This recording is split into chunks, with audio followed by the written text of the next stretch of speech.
I would like to start by thanking Bhupesh Daheria for inviting me here.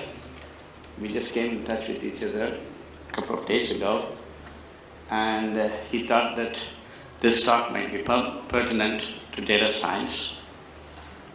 So my aim is to give you a very brief but hopefully interesting overview or insight into what's happening. And what's happening is that the concept of data is going to fundamentally change. I'm from the Institute of Semantic Information Sciences and Technology, and we are in the process of developing a new kind of physics, which is called macroscopic quantum mechanics, and it involves a new conception of matter and a new form of energy, therefore, because matter and energy are equivalent.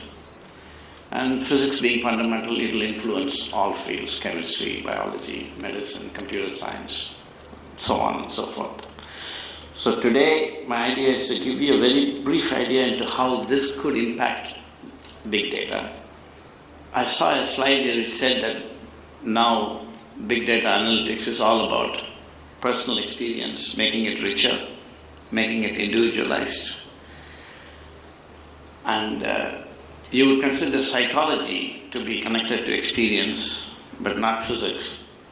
And the connection to big data is that physics is going to be all about experience in the next decade. So there is going to be a physics of experience. So you can imagine how that is going to influence all your data handling, and computers are going to be different. And when we say computers are going to be different, already many of you might have heard of quantum computers that are kind of coming up in the horizon. How many of you have heard of quantum computers? Just put your hand up, at least the name. Good. How many of you think that you know something about how they are supposed to work? Okay, good. So, the talk that I'm going to give, of course, quantum computers are the next stage to classical computers. Classical computers are what we have around us today.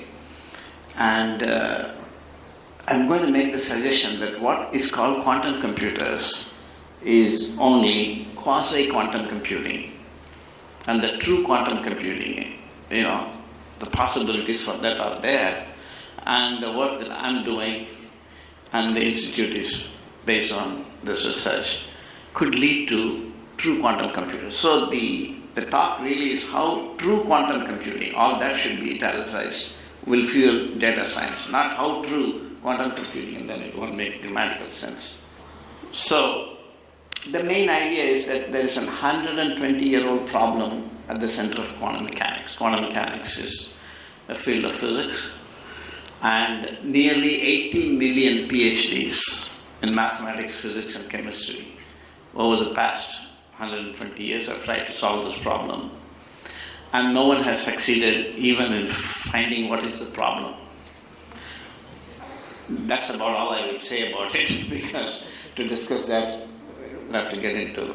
Just by way of proof, I've collected a lot of quotes over 100 years from Nobel laureates in quantum physics who say that we don't understand quantum physics. Max Planck, originator of quantum physics, there is no doubt that the stage that quantum physics has reached is beyond the grasp of even its creators.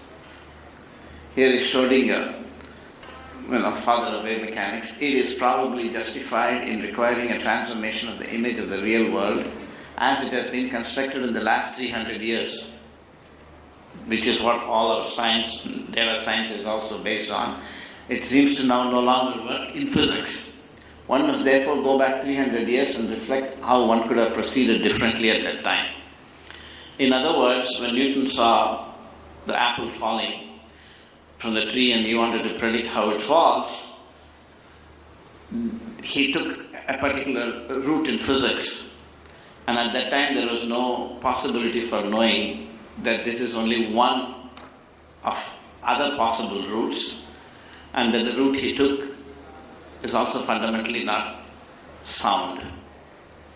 That was not possible to know at that time, but now Schrödinger is saying we've got to go back and redo Newton's physics. In other words, he's saying all these problems about quantum mechanics which is supposed to be a physics of the micro, is there because our physics of the macro, namely Newton's physics, is wrong.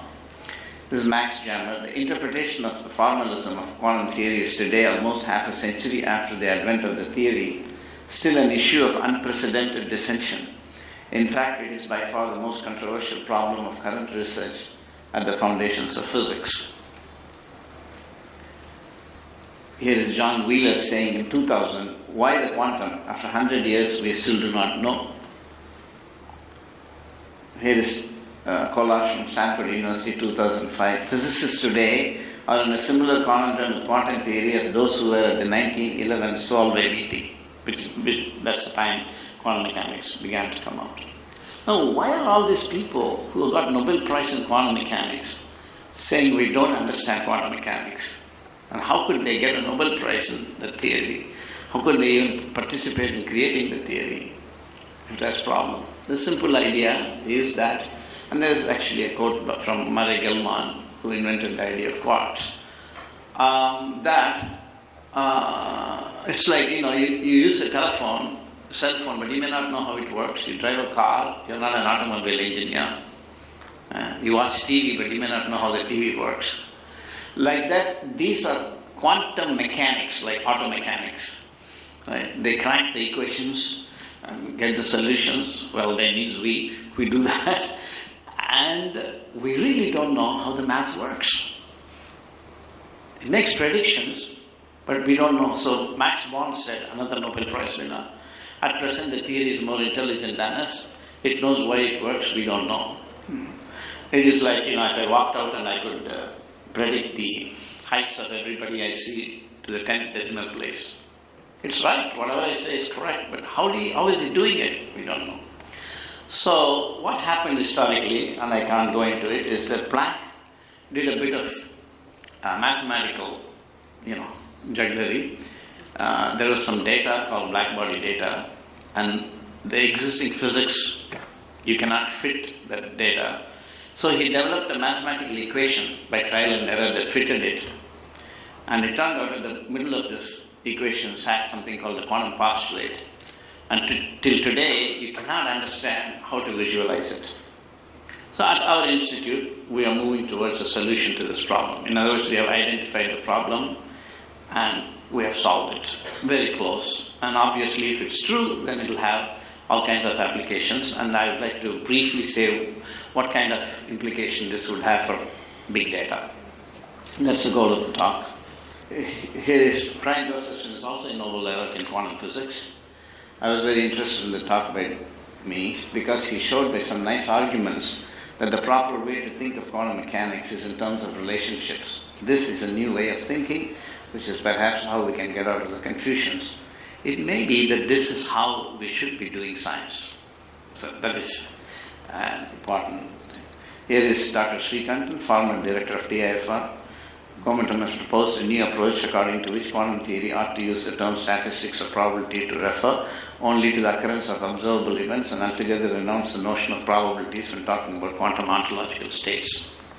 These are a bit technical points, but just to show you, here is Dr. Bhatkar.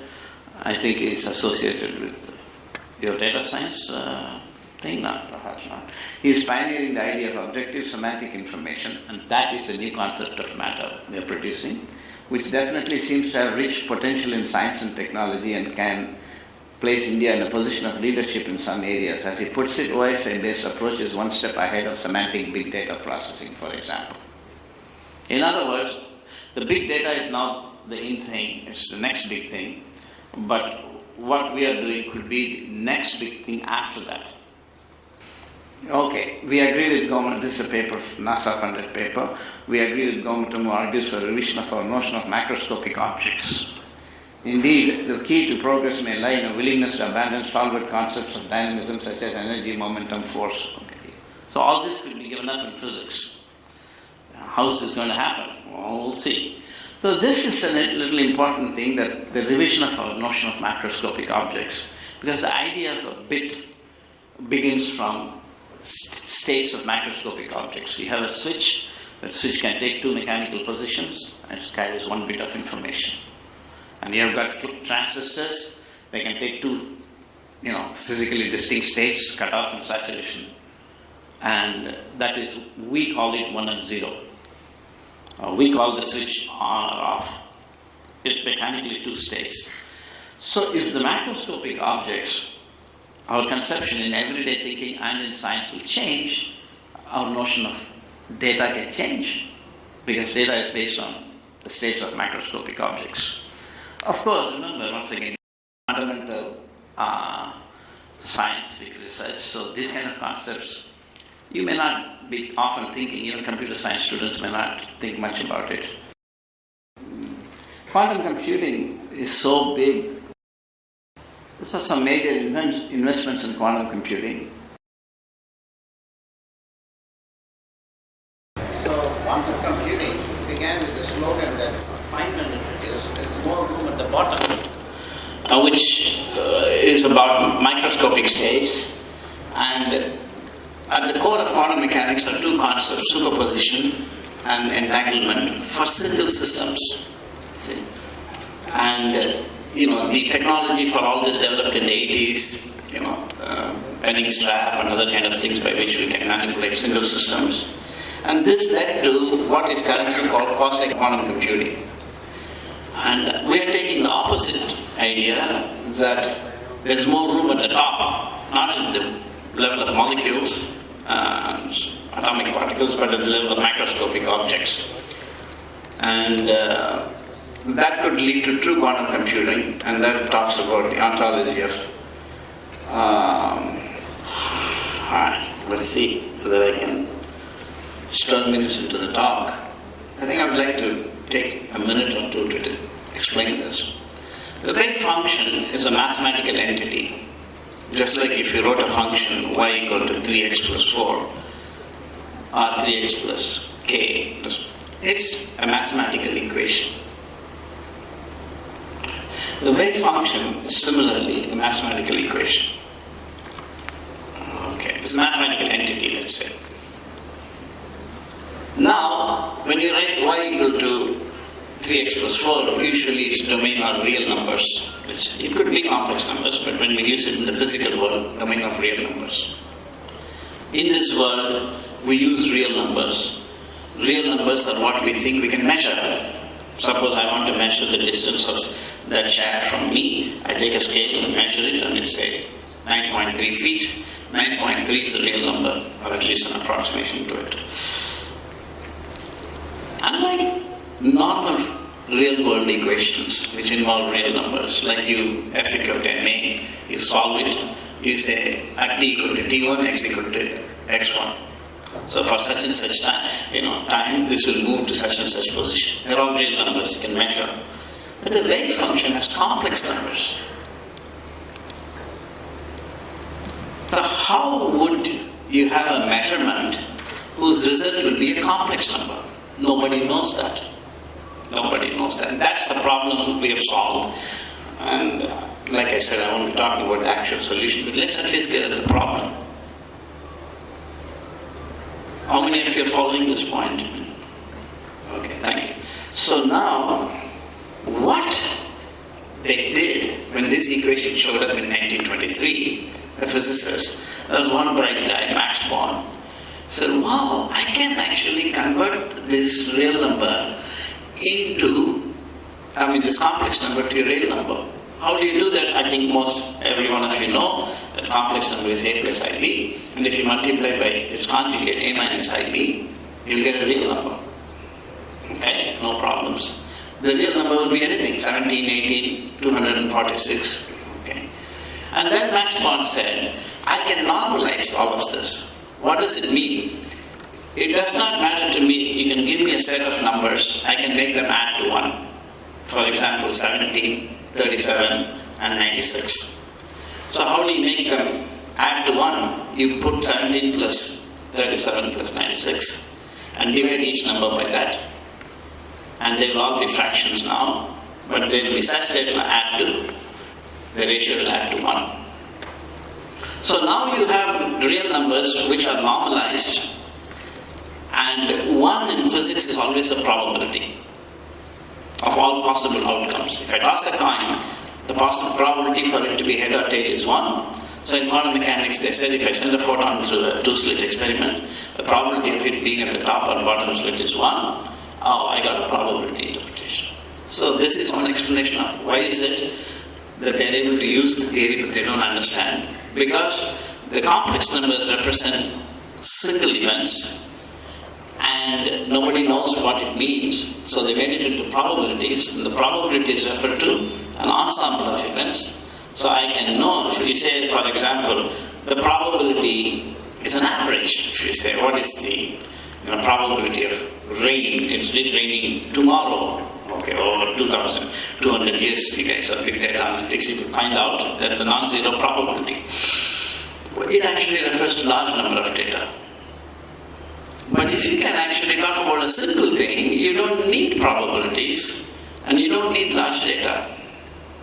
Does that sound something similar to what big data is doing?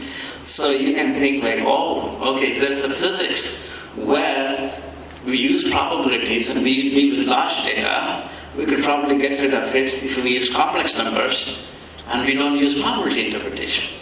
And that's where this is going. So this idea of quantum information came into quantum mechanics by about 70s and 80s. Remember, physicists are still stumbling across. They're trying to figure out, what this theory is, which means what does it do for a single event? It's a profound question. There was a time when many foolish physicists used to think like, this is philosophy, we know how to use quantum mechanics.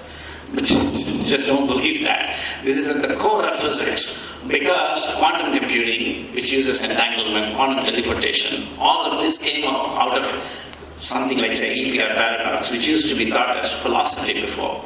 Now it's physics, and I don't have time to get into the details.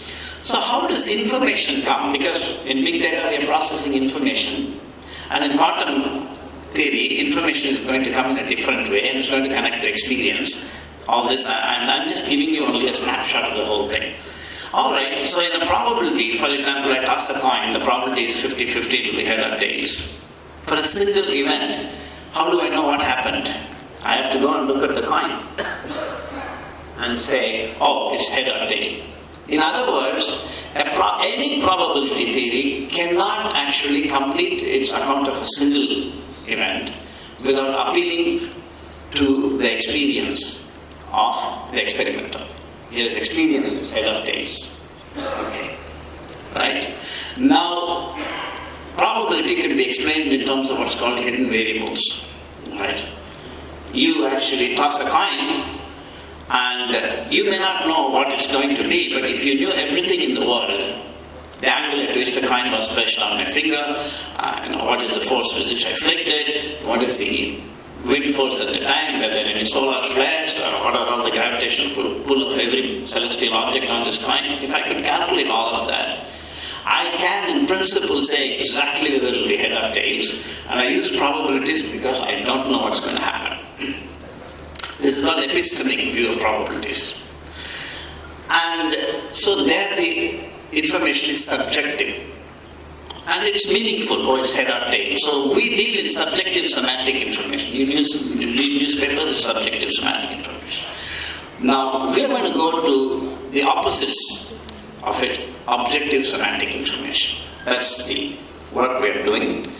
And although this idea of quantum information came in the subjective sense, it's unlikely to be useful for physics, because physics wants to be objective. So the quantum information theory uses a notion of probabilities called Bayesian probabilities. And there's quantum Bayesianism and stuff like that. But David Deutsch is one of the pioneers of this idea of quantum information. In 2012 wrote, quantum information theory as it stands never gets around to specifying what it is referring to as quantum information. What does it mean, quantum information? Nor its relation to classical information, which is of the Shannon type. It is not, despite the name, a theory of a new type of information. But we are developing the theory of a new type of information. A new theory of information is needed within physics, but at a deeper level than both present quantum theory and Shannon's theory. he doesn't know that there can be another theory, or at least at any rate he doesn't want to get into that here, so he says that both quantum theory and Shannon's theory. All right. So we are introducing in this sense an objective semantic information. So now you know that in any probability theory, you need to appeal to my experience. And if you could give an objective account of experience in physics, then it won't be, of course, subjective, and then it will be something new. So the goal of science is twofold. One is to make predictions, of course, and the other is to give explanations. And explanations involve physical ontology. When I say physical ontology, if I ask you, is this a mental object or a physical object? Most every one of you will say it's a physical object. But it's not. It's an empirical object. An empirical object is, something that's given in your experience. What's behind it could be anything. You see? So ones and zeros in one sense are empirical objects, because what's behind it are actually electronic gates and their electronic states. So these kind of things are not taught in physics at school level and college level. They're very, very important ones. And the point particle is a physical object. So the object of physics cannot be seen, but it must be related to what is seen. It must correspond to empirical objects.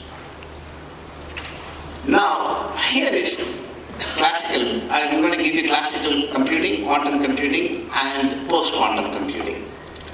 The classical bit is what you use in your current computers. These are the data that are ones and zeros, and it has one of two states possible, 1 and 0, nothing in between. Quantum bit also has 1 and 0 empirically when you observe, but in between it can take everything is a psi function, that wave function I told you, and it could be any one of the wave functions, and when you make a measurement, it will collapse with the probability to 1 or 0. So it is actually like a classical bit, but behind that there is some unknown quantum states. Okay. So basically, what it is like a classical bit is if you take a piece of paper and you just take a little piece and you give it to somebody, all you can write is 1 or 0. A quantum bit, current modern quantum computers, they use this quantum bit. It's like a full paper. You can write anything you want anywhere. It's like a scratch pad. But ultimately you have to give him a small piece only with 1 or 0. So it's a little better, but not fully better. And the quantum computing that we are doing involves macroscopic quantum state, and this has got a macroscopic quantum state. Now what is that? I'm going to explain it with another little diagram. Here is the classical bit. The classical bit is a classical physical system, like a switch or a transistor, and a readout, which means an empirical state. Either mentally I should say 1 or 0 when I use it. So it's not just the switch, but switch plus interpretation. The quantum bit retains the classical bit, that should be C, yes, or the other one should be CP. So if CP plus readout, the classical thing is there, but underneath that is the quantum system, say spin state particle or something. Three things together, they drive the quantum bit. And this is not normally the way it is taught. This is my way of teaching quantum computing. And you get again 1 or 0, as I explained to you. But the QS system can do all kinds of mysterious computing. And quantum computers use what are called unitary transformations, and I'm not going to go into all of that. But this is, you can see. Now what I want to do is to take the quantum system QS and have a direct readout, which will be like the classical bit. So it doesn't use the CP and the probabilities. And the type of quantum algorithms that they develop, which are very unlikely to be industrially implemented. But even if they did, they would not be as powerful as these computers. So I'm just showing you a layout of the land. So some potential areas of impact for objective semantic information-based quantum mechanics. Periodic table. Yeah, we could revise the periodic table. And making big data small data, semantic medicine, which is a big data driven thing, semantic biology, macroscopic quantum computing, and all that stuff. Okay. If you go on Google on semantic, you'll get so many fields: semantic biology, semantic medicine. They're all big data driven currently. How can we make big data small data using this idea of OSI? You see, if you drop a green tennis ball and an apple, which are of the same mass, then according to classical mechanics, the dynamical equations are identical, the results will be identical. You cannot, using Newton's mechanics, distinguish between a green tennis ball and a red apple. But in your experience, a green tennis ball is completely a different object from a red apple. And you talk about, so when we apply, it turns out that when you apply quantum mechanics to the macroscopic regime, independent of current microscopic quantum mechanics, you can make a distinction in physics between green tennis ball and red apple. What does it mean for big data? So how did big data come about? I mean, you guys are experts, this is not my field, but I used to work in computer science before, and my layman's understanding of big data is that when you want to make sense out of an object, say, or any situation, physical situation, you need to collect as much data as possible and find the interrelationships between them. Why? Because our data is only a snapshot. I'm talking about an object because I'm a physicist, but it can be done to anything. It's a snapshot. Suppose you're talking about windstorms, tornadoes coming in a place. You take data that are snapshots. So if I just say that this is rectangular, that's one snapshot of this thing. Well, on this side it's a long, thin rectangle. And on this side it has got a reflective surface. And this is actually different. It has different coefficient of restitution than this side. And the touch is very different. You can go on explaining even just a little object unlimitedly. Therefore, big data comes actually because of the need to make a sense of the whole, given a large amount of data about the parts. And it turns out in quantum mechanics, the same problem is there. You've got a lot of dots, and they'll actually form an interference pattern. How does the interference pattern get formed from this large of pieces of small sparks? Nobody knows. Another way to say that is, you go to the beach, you say there's a beach. What is a beach? Can you just pick up something? Is it a beach? No, it's a particle, sand particle. So how do sand particles, which have no beachness in them, combine to form a beach? You see? So how do small data, which don't have in and of themselves the information you are seeking, combine to form the big information? These are fundamental questions. And it turns out there are very interesting and intriguing answers through physics, which nobody is doing it, but this is made in India science, or made in Jewish science. And I already started. Enough number of people are appreciating it. And by the way, some of the papers from our research are already part of the curriculum in North American universities. So these are all some ideas that are there. I can't really go into the details of this. And obviously, if you could say this is a green tennis ball and that's a red apple, you have said everything that needs to be said about it. Why do I have to, talk about all kinds of data? So big data is like like this big screen, and if I go close to it,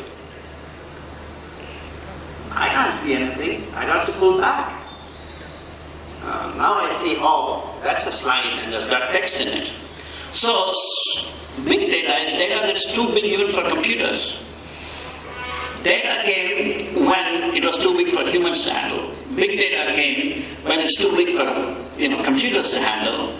And so you got all kinds of things to. So it is all about taking a snapshot of the big thing.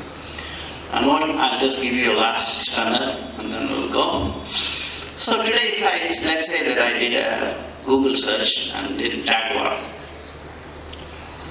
What do I mean? Do I mean the car or do I mean the,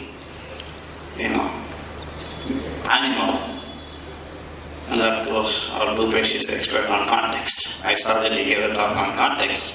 So it's all about context. And that's why all these guys are tracing everything you do.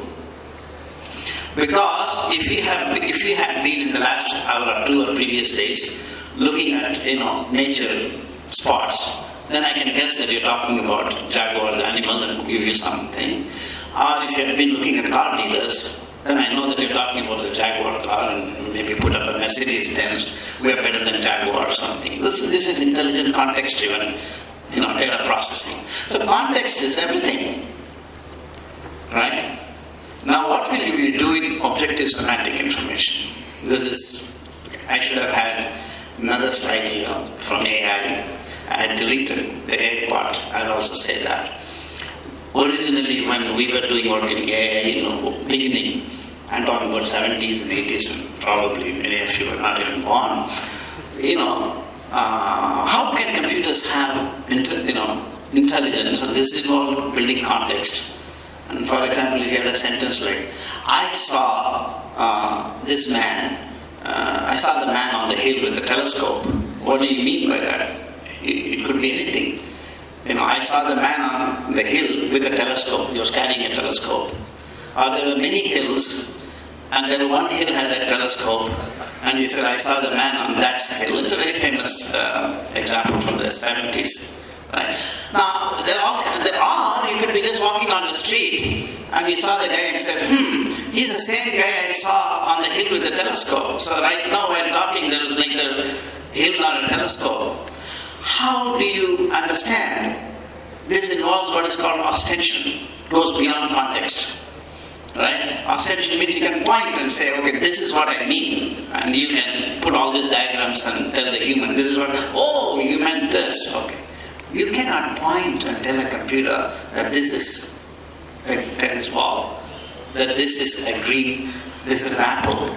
To develop pattern recognition, object recognition, you got to build enormous amount of data into it.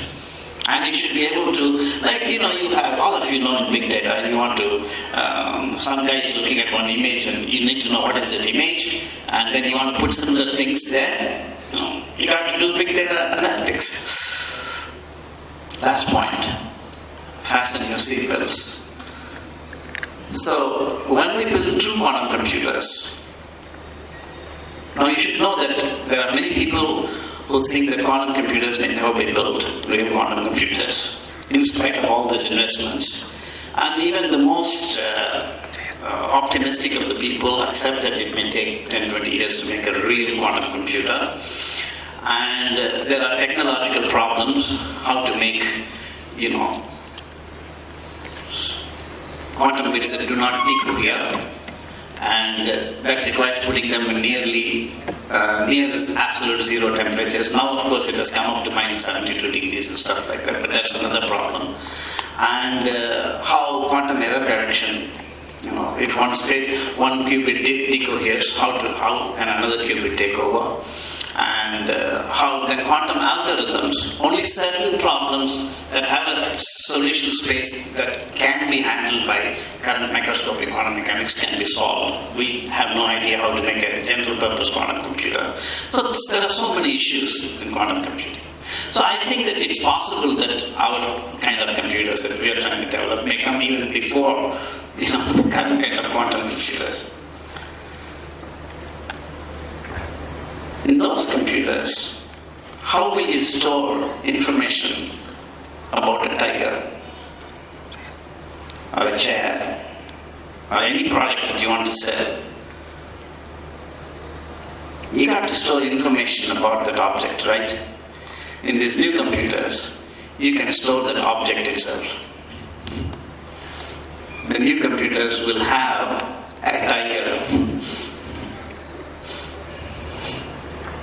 such that you can point and say, this is that. Oh, okay, now I've learned everything about it. It turns out the real world is like that actually. So the true quantum computers will actually reproduce the real world exactly. It's a fascinating thing. I won't tell you how it is because it's part of our proprietary work. But did I speak relevantly to this? So that's it.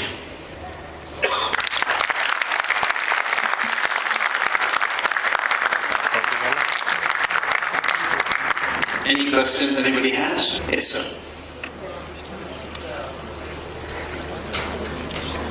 What kind of power requirement will this quantum computer have to store this information? Wow, that's a very good question. So, can you just move to the next chair a little bit? You see? I just gave you a little information and you moved. If I were to mechanically move you, I have to come there and then spend a lot of energy. So people communicate by information and things are very efficient. It turns out that objects also can communicate by information. That's what objective semantic information is. So the same thing you do with a lot of energy, you can do with very little energy using this objective semantic information. And in fact, the very idea of energy will change. Because it's no longer related to mass, but information. To give you an example, if you saw on the computer an image, like you see an apple, you can't ask what is its mass, because it's an empirical object. Right? Behind that, all you have are pixels that are either on or off on the computer screen. So it's information. There's a certain combination of color on the screen that gives you the information of an apple. So it turns out that the real world is also like that. That's an answer to how do you put it there. The chair, you see, is an empirical object, not a physical object in the classical sense. So now, on the computer, there is patterns, but there is an apple only when you see it. Similarly, the world also, everything, it seems, that's not it, that's the wrong way of looking, but it looks like everything exists only when we see it. Don't connect it to Indian ideas of Maya and all that. This is pure science. And if you go on Google, Einstein moon, you will find thousands of hits on Einstein asking, does the moon exist only when you look at it? In other words, Einstein said, maybe the table and chair exist only when we look at it. But do you think even the moon exists? Actually, he asked a wrong question, he framed it incorrectly. So Einstein himself worked for about 40 years on solving this problem. He didn't solve it. He said, I have worked 100 times more on quantum theory than theory of relativity. And before he died, he also said, nowadays every Tom, Dick and Harry thinks that he has understood quantum mechanics, but it's an illusion. And he was very right. So this is a very huge issue, and I was telling Bhupesh the other day that few people know that when Einstein died, most physicists thought he was a crackpot in physics. And why did they think? Because of his objection to quantum mechanics. I can't go into that. Okay, I have one more question. Yes? How does the storage look like in a quantum computer? You should put on the thing, I can give you a card, Institute of Semantic Information Sciences and Technology, and below that we have written, the world will never be the same literally. So how will it look like, the computer? You have to know how the world will look like. It's going to be very different. Specifically the storage part, how will it look like? I will take... You can virtually store a tiger or an information. Now the question, that much one can perceive. Further, to what extent can you store all the information, the DNA, the habits, everything about a tiger into that? That's another very good question. Usually I say it's a good question if I know the answer. So don't be too flattered. The point is that that's a very good question.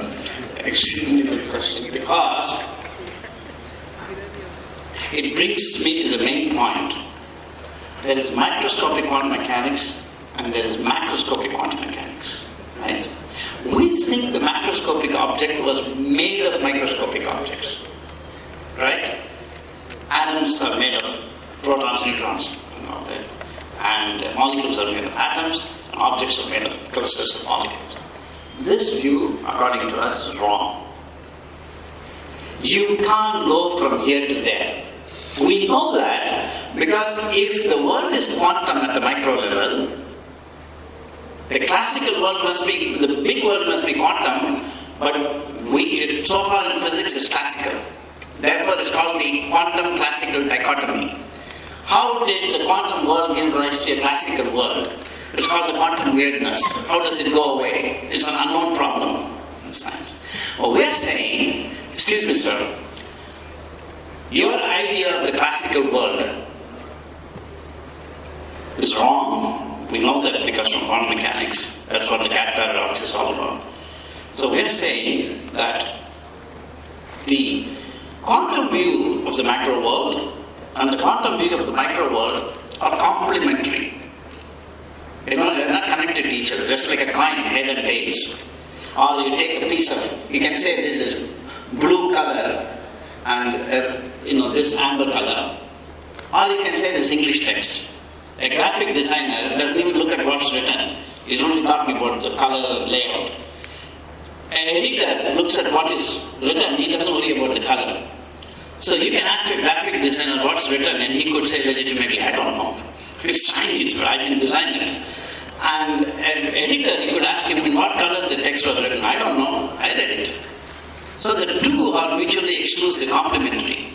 So it turns out the micro and the macro are complementary.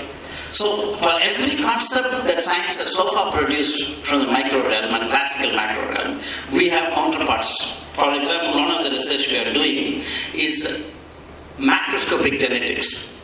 It's not molecular genetics. And we know that molecular genetics has so many problems. The Human Genome Project has failed and things are going on. I have a student of mine doing PhD in that field. So we got, so that connection, it has to be discussed more in detail, that's what I mean to say. It's not a linear connection. That's a very nice question, very perceptive question. Any other question?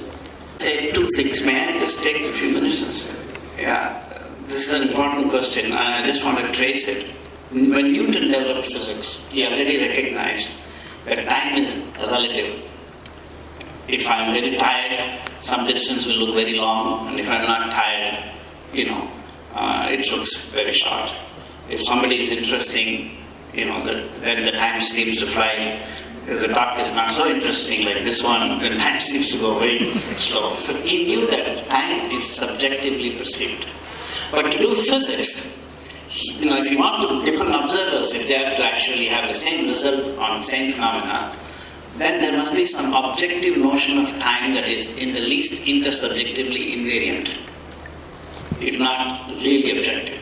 So he came up with this idea in mechanics, and he may be surprised, but he had to do that at the time. He said that there must be a God, and people don't know that this was required to develop physics by Newton, and this God has senses like us, and in God's sensorium, space and time flow equally everywhere. That's one of the two definitions of Newton, on which there's a lot of debate in physics now. Does Newton require absolute space and time? It's a debate. So the idea of absolute space and time came from an absolute observer who is called God. Okay, so then what happened? So there is, on the one hand, you have the subjective time, which is totally, what you can call relational, relative, let me not say relational, relative. And then you have Newton's physics that's objective on the other end. And Einstein said, this physics is wrong for many reasons. That he had, he could say that because Newton's equations were Galilean invariant but not Lorentz invariant. Lorentz equations were Lorentz invariant but not Galilean invariant. So he had to find a universal group of invariants called the Poincare invariants. And then Einstein found that. That's the technical side. So this non-technical side is, Einstein said, that is objective time, and that is the relative time of people. This is the objective time of classical world. Einstein said, in my world, it is relativistic time. It's not relative, it's not objective, but it's relativistic. So it kind of moved away from objective, but not yet subjective. We won't go into more of the physics. In my macroscopic quantum mechanics, we're going to move a little further towards subjective, and it's going to involve relational space and time. Not objective space and time of R3 cross R1, not the relativistic time of the Riemannian manifold, but relational time of macroscopic quantum mechanics, and their space and time become experiences. And remember, experience is no longer subjective in my physics, there is an objective counterpart, the objective semantic information. So it turns out that you could manipulate space and time too. It's going to turn out. And we already know that in some sense in quantum computing. I have another colleague of mine here, Janth. I think he can say more about it, or if I make a mistake, I hope he'll keep quiet. Which is that even in quantum mechanics, you are actually moving space. Because the space of quantum mechanics is mathematical, it's a Hilbert space. And you rotate the space in order to do unitary transformation. Am I correct? So, but they don't know what that mathematics represents. That is what I said, ontology is not known. But if I can make that ontology, I can move space and time. Ooh. So this is also not a speculation, it's pretty close. But time travel may not be the right idea, in fact, to travel. We are already doing time travel. Because if I just go from here to there, I started 5 seconds ago, I traveled in time. It's not really difficult. But I can go back in space, but further time has passed. I can't go back in time. So that's what we want to do, go forward and backward in time. Maybe that's what is meant by time travel. But that must come in physics. So those are some thoughts about your question. Little loose thoughts, but not totally meaningless. Is that okay? Whoever asked the question? Thank you. Yeah. Just as crystals repeat themselves, the structure repeats itself in space, time crystals repeat themselves in time, and that's how they plan on storing data for quantum computing. So I want to know if this somehow affects your research, or your research has taken a branch, diverted so much from this that this doesn't even matter. Again, that's quantum computing that's based on current microscopic quantum mechanics will be complementary to my work. So it will be very difficult for me to say, it's pragmatic. That kind of pragmatic work will always have practical results. You must know, by the way, quantum mechanics is all around you. These bulbs are giving light because of quantum mechanics. Your surf soap, you want to make it have more leather, that's quantum mechanics. The paint on varnish on the wood, that's quantum mechanics. Of course, your computers ultimately are driven by quantum mechanics, but they're not quantum computers because they don't use entanglement and superposition. And, quantum technologies, quantum theory-based technologies are about 1/3 of the world GNP, maybe about $27 or $30 trillion. So it's not just some exotic theory, it's very practical theory. Current quantum mechanics is like, you have a TV and you don't know what the TV is. Now I'm talking about TV when I grew up. When I grew up there was no TV. When I went to America first, in the 70s, there was a TV, it used to be a big box, not like this. And you could sit on it. And you could think it's a table, a chair, right? Now that's a good use you're putting it to, but then somebody says, if it's a chair, why does it have all those things inside? You don't need it, no? Yeah, but never mind about it. So quantum mechanics is right now like that. You use probabilities and you make all this technology. But at the center of it, there's a beautiful mathematics. What does it mean? Nobody knows. And if you ask them, they say, oh, never mind. But if you actually understood it's a TV, you could use it much better. Similarly, if we can understand quantum mechanics at the macroscopic level and understand its wirings, mathematical wirings, we could use quantum mechanics much better and it will lead to much more, things. So beyond a certain point, I don't keep too much track of what's happening in current quantum computing because I'm going in a different direction. So, and I have not heard of time crystals. Today when I go, I'll try to read it. And it could be hype. It could be speculative, because in the land of the blind, the one-eyed man is king. Nobody knows how to use quantum mechanics. If somebody says this and that, okay, it just goes on. So it's possible, because many things in quantum mechanics are like that. Wave-particle duality, Heisenberg uncertainty principle, if you measure position, you don't know momentum. These are all not correct ways of talking about quantum mechanics. The actual mathematics is different, it's very clear, we know how to use it. But if you ask what does it mean physically, nobody knows. But we have simple solutions to what is an uncertainty principle I have, and things like that. So, if my quantum mechanics succeeds and if our quantum computing succeeds, yes, it would make this very irrelevant. Main thing is that these kind of quantum computers will cost nothing because it's done at the macro level.